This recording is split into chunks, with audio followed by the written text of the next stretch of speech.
Nah pemirsa, siang kali ini kami awali dari Lampung, di mana 2 orang komplotan pelaku pencurian sepeda motor diringkus tim khusus anti bandit Polresta Bandar Lampung. Dan kedua tersangka diketahui telah beraksi lebih dari 10 lokasi.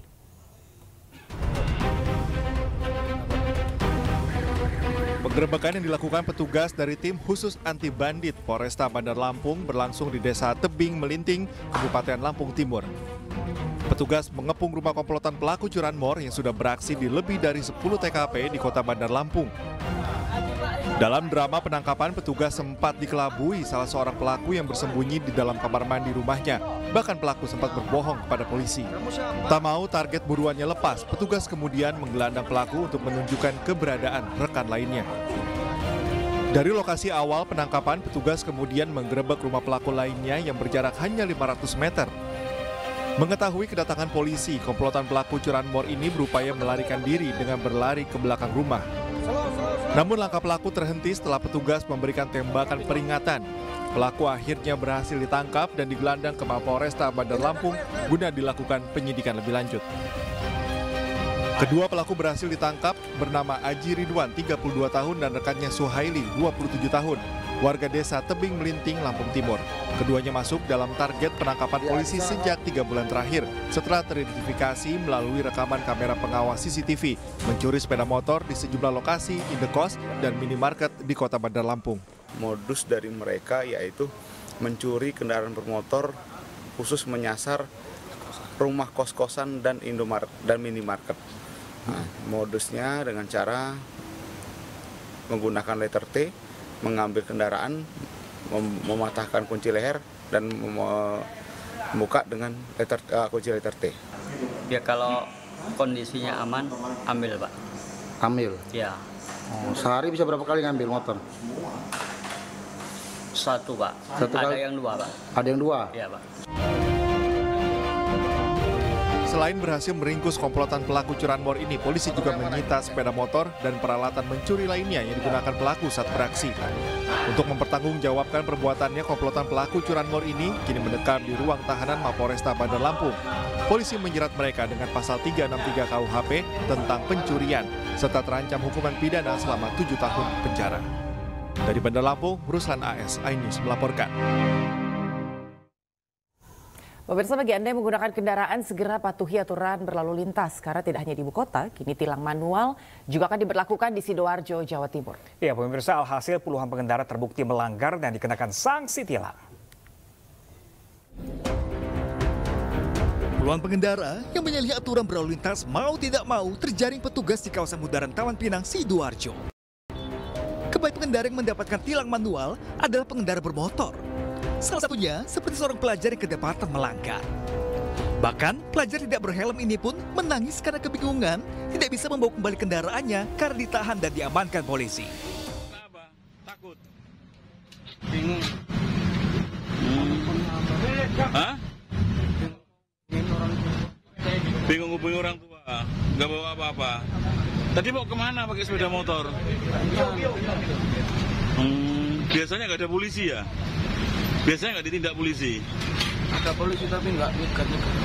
Tilang manual kini kembali diberlakukan karena mengingat banyaknya kasus pelanggaran berlalu lintas yang menyebabkan kecelakaan.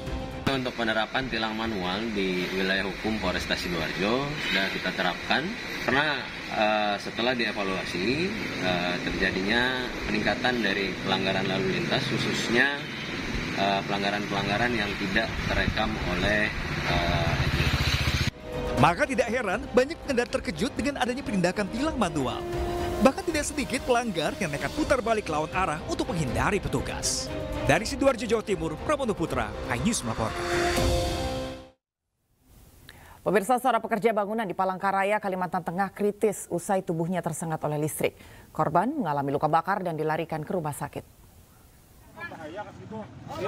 Iya, ambulan Nurpadilah lah. Abang Ipul mana yuk? Pekerja bangunan yang tengah bekerja di lantai 3 bangunan ruko ini dievakuasi rekan-rekan kerjanya usai tubuhnya tersengat aliran listrik di Jalan Jati, Kelurahan Panarum, Palangkaraya, Kalimantan Tengah. Korban alami luka bakar pada bagian wajah, dada, lengan hingga kaki. Oleh rekan-rekannya, korban dievakuasi ke rumah sakit menggunakan ambulan. Korban sebelumnya sempat diingatkan rekannya untuk berhati-hati mengingat adanya kabel listrik di lokasi kejadian. Masang besi. Besi kan ada di situ. Besi yang mau dijar tuh. Nah, kemarin sering tak ingat sebelumnya lebih hati-hati kabel. Kan dia di bawah sini ngikat. Korban yang telah sadarkan diri kini masih jalani perawatan di RSUD Doris Silvanus Palangkaraya. Polisi telah meminta keterangan sejumlah saksi termasuk korban. Dari Palangkaraya, Kalimantan Tengah, Adi Sata, iNews melaporkan. Dua kelompok perguruan silat di Madiun, Jawa Timur terlibat bentrok. Diduga bentrokan terjadi dipicu kesalahpahaman kelompok lain.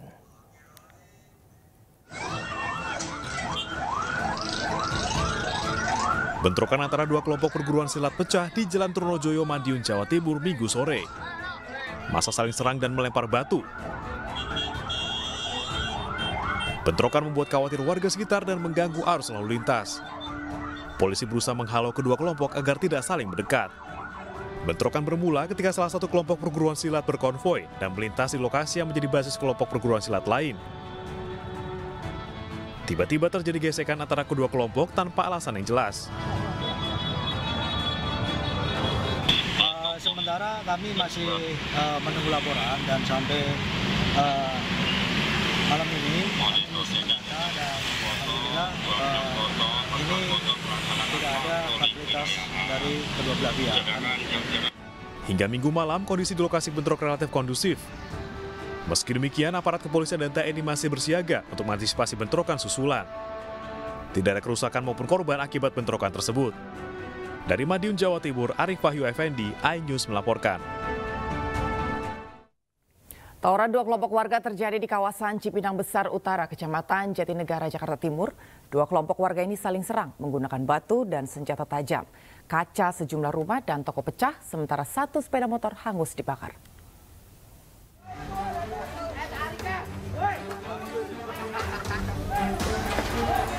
Tawuran dua kelompok warga terjadi antara warga RW 7 dan RW 8 Kelurahan Cipinang Besar Utara, Kecamatan Jatinegara, Jakarta Timur. Kaca sejumlah rumah dan toko milik warga RW 7 hancur. Selain itu, sepeda motor yang sedang terparkir pun juga turut dibakar. Petugas kepolisian Resort Jakarta Timur yang tiba di lokasi sempat kewalahan membubarkan warga yang masih emosi. Tawuran terjadi diduga merupakan rentetan dari aksi penyerangan yang terjadi sebelumnya. Yang udah pasti penyerangan. Penyerangan di RW saya, RW 7 Kelurahan Cipinang Besar Utara. Waktu itu posisi saya masih di rumah. Tidak lama kemudian dengar petasan, saya keluar dari rumah. Saya nggak berani rumah karena setiap gang itu ditembakin petasan. Awalnya jadi pemicunya karena petasan? Enggak, bukan. Pemicunya bukan petasan, dia nyerang. Nyerang karena cuma dia udah ditutup semua pintu-pintu, dia nyerang ke dalam pakai petasan. Aksi tawuran bubar setelah polisi mengamankan lokasi. Sementara aksi tawuran ini kini ditangani petugas kepolisian Resort Jakarta Timur. Dari Jakarta, Rio Manik, iNews melaporkan. Sementara itu pemirsa, dua korban rombongan pengantin yang hanyut akibat jembatan putus di Sungai Maiting, Toraja Utara, Sulawesi Selatan ditemukan meninggal dunia. Jenazah Zaina, balita 3 tahun ditemukan 2 km dari titik putusnya jembatan.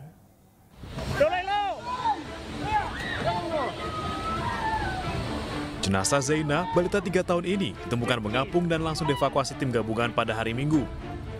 Zaina adalah salah satu dari 2 korban yang hanyut dan hilang usai peristiwa putusnya jembatan gantung di Sungai Maiting, Toraja Utara, Sulawesi Selatan. Jenazah korban ditemukan 2 km dari titik jatuh.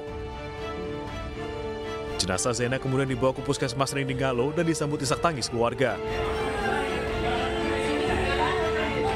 Korban atas nama Sena, umur 3 tahun, jenis kelamin perempuan, telah ditemukan kurang lebih 1-2 km dari lokasi awal. Informasi dari lapangan langsung dievakuasi ke Puskesmas dan dilanjutkan ke rumah duka di Buntulobo, Batu Tumonga.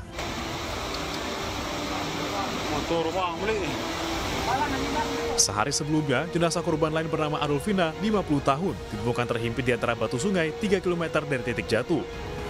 Evakuasi berjalan dramatis karena kondisi jenazah yang telah kaku. Warga dan petugas bahkan harus melewati hutan untuk membawa jenazah ke ambulans. Sebelumnya pada hari Sabtu, 18 anggota rombongan pengantin jatuh dari jembatan gantung yang putus di Sungai Maiting. 16 korban selamat, sementara 2 lainnya sempat hilang sebelum ditemukan meninggal dunia. Dari Toraja Utara, Sulawesi Selatan, Jufri Tonapa, iNews melaporkan. Ya pemirsa, akibat sopir mengantuk, sebuah mobil berpenumpang satu keluarga terjun masuk ke dalam saluran drainase di Mamuju, Sulawesi Barat. Kecelakaan tunggal terjadi di Jalan Trans Barat Sulawesi, tepatnya di Jalan Andi Depu, Kelurahan Pekbata pada Minggu malam. Mobil rusak berat akibat terjun ke dalam saluran drainase. Penyebab kecelakaan akibat supir mengantuk. Selain kondisi di lokasi kejadian gelap dan tidak ada rambu lalu lintas, dan dalam hal ini tidak ada korban jiwa, dan seluruh penumpang mobil langsung dijemput oleh pihak keluarga. Sementara proses evakuasi mobil belum dapat dilakukan karena masih menunggu alat berat. Kayak dia mau membelok ke kanan, terus saya perhatikan langsung mati lampunya. Hilang lampu gitu? Sudah ini di bawah drainase. Oh gitu? Iya. Nah, terus penumpangnya ini katanya penuh atau gimana Pak? Kayaknya satu keluarga itu tadi. Satu keluarga? Ini katanya dari mana ini? Katanya tadi dari Mangkutana. Mangkutana? Luwu? Rencana mau kemana dia Pak ini tadi? Kita Tapang. Oh, Tapang. Warga Serengan, Sukoharjo, Jawa Tengah dihebohkan penemuan jasad tidak lengkap di pinggir Sungai Jenas. Informasi selengkapnya sesaat lagi pemirsa. Jangan kemana-mana, tetaplah bersama kami di IC.